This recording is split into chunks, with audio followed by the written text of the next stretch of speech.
Is there a difference between an epidural and a continuous spinal epidural?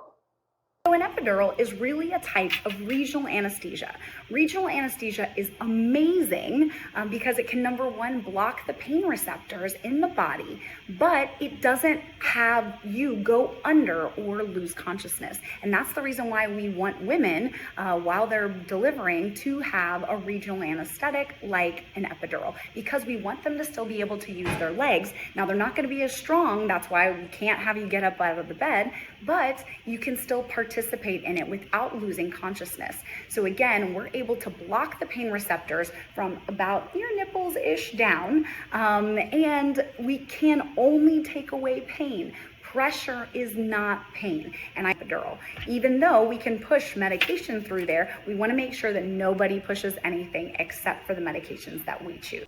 How far dilated is it too late? Dilated during labor. Unless you're crowning. Crowning basically means where I can see a head coming out.